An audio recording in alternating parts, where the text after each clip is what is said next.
On the phone with us this morning, Kansas United States Senator Dr. Roger Marshall. Good morning, Roger. Nick, good morning. Everybody better stay hydrated today. It's going to be hot out there, a little humid. It's going to feel like 100, so my doctor is warning everybody to drink a couple extra glasses of water this morning. Sounds good. Any damage to the home place in Great Bend last night? I was on a plane back to D.C., so I'll have to check in with the home front. No one's called me yet, so that's probably a good thing. Fair enough. Yeah, some nasty wind and hail going through the Great Bend area last night. So one thing we do want to talk to you about, though, that you're working on in Washington is a piece of legislation called the Cooper-Davis Act. And, Roger, you know I have two teenagers, and a family in Kansas lost a teenager to fentanyl poisoning, and that's what this bill is all about. Yeah, Nick, listen, every day in Kansas, we lose typically a young adult to fentanyl poisoning. Most every day we lose somebody from fentanyl poisoning. Every day in the state of Kansas, we're using Narcan 10 or 15 times. As little as one pill can kill, actually one half of one pill. Cooper Davis was a wonderful young man with a bright future, didn't have any addiction problems or anything like that, but he and his friends ordered 2 Percocet tablets online. Cooper was going to a rural Kansas school. He took one half of a Percocet tablet and died. It was laced with fentanyl, and what the sheriff's officers tell me and the police officers is now the cartel is lacing marijuana with fentanyl. You can order Adderall, Percocet tablets, antidepressants, all sorts of things online now very easily. 1/3 of the deaths of fentanyl are caused because our young adults are ordering fentanyl online. It's easier and cheaper to get a fentanyl tablet from Snapchat than it is to get a pizza delivered to your home. So I'm just begging people to talk to their children, making sure that they understand that it's lethal, that they can die from just taking one half of a tablet as well. What our legislation does is it forces social media companies to cooperate with law enforcement when they see illicit drug trafficking going online. Very proud of this bipartisan legislation that passed out of committee, 16-5 last week. Dick Durbin, a Democrat from Illinois, the party whip for the Democrats, is one of the co-sponsors, along with Jeanne Shaheen, a Democrat from New Hampshire. So very proud of the bill. Hopefully it'll find its way to the president's desk. Again, talking to Senator Roger Marshall, he introduced a bill earlier on in June to ensure a state's autonomy over agricultural practices. It's called the Ending Agricultural Trade Suppression, or EATS Act. Now, what we're talking about here is things like the pig case that was in the Supreme Court in California, that type of stuff, right? Right, Nick. So the state of California wants to tell Kansas farmers how to grow pigs.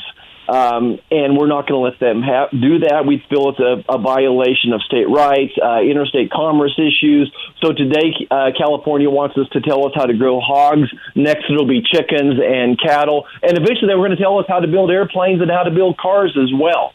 We think it'll be very stifling to the economy. Listen, our farmers and ranchers have so much respect for our own livestock, and that's really what this issue is about. They're concerned about how we raise sows in modern-day agriculture. What happens are the sows will actually roll over on their little piglets. So what we do is when they have baby piglets, we put them in a little bit smaller container chamber so they don't roll over and kill the pigs. We actually think it's the more humane thing to do, but here we have California trying to tell us how to grow pigs in Kansas. And again, they're going to come after our chickens. We already had this huge egg shortage and a chicken shortage. If they tell us how to grow chickens, then even more chickens are going to die from this bird flu. And so this is part of the deal with the EATS Act. The larger farm bill still working its way through the process. Do you think that you're going to be able to get everything done by the end of the fiscal year for the 23 farm bill? Well, Nick, again, the government's fiscal year ends September 30th, and I just don't see how that happens. I think it's more important to get it right than to hurry it. We're going to have to do some type of a temporary reauthorization, so everyone remain calm here. Remain calm. This is not unusual. And my goal would be to get it done by December 30th. I just don't think we have the pieces in place. I want to emphasize again how important a farm bill is to every one of your listeners. If you eat, then a farm bill is important to you. The big reason that Americans pay a fraction of what other countries do for groceries is because of a farm bill. A farm bill helps subsidize crop insurance, which allows a farmer to plant next year's crops. Without that, we would have huge shortages of different types of food. And want to emphasize again, 90% of a farm bill goes towards food programs.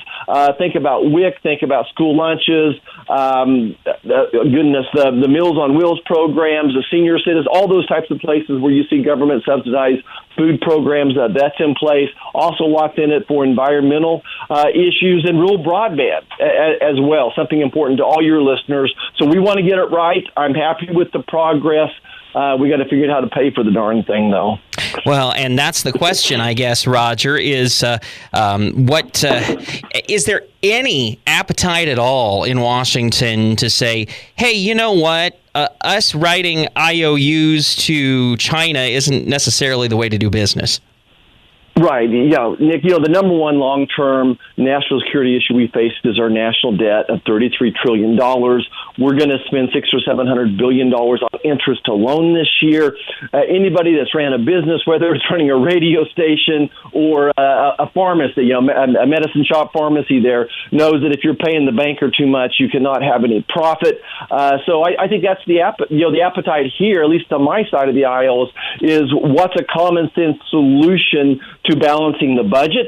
And it all starts with a strong economy, by the way. It's really hard to balance a budget with inflation going on like it is right now as well. And the problem with the farm bill is just like your groceries are up 20% at home, with the federal government spending money on groceries, it's the same problem. We had budgeted about $70 billion a year for groceries for the federal government. We're spending $140 billion, 2x, twice what we had budgeted is what we're spending on the food programs right now in the previous current farm bill.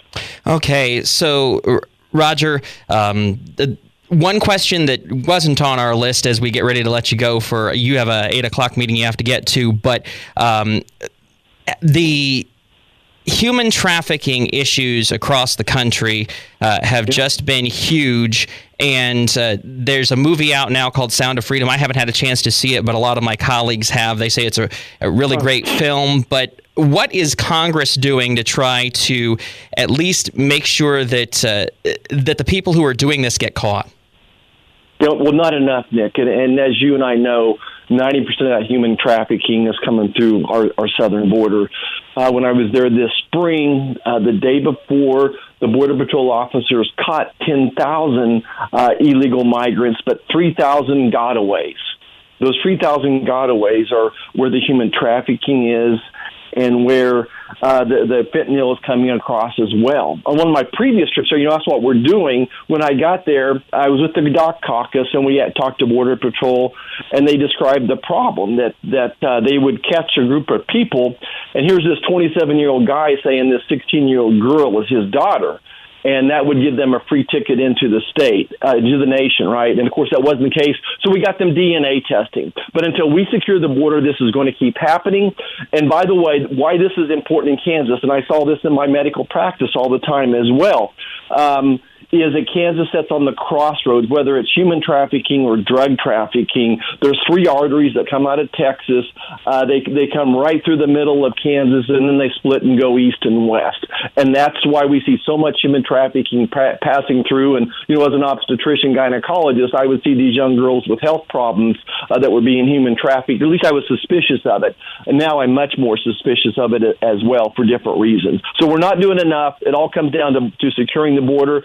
Nick, the cartel is alive and well in Kansas. That they have at least 3 major camps set up in the state of Kansas, and then they have their outreach people as well, and they're the ones that are running this. And it's just not sex trafficking. They're bringing them across and then putting them into some type of an indentured servant situation, working for big hotels and the food industry.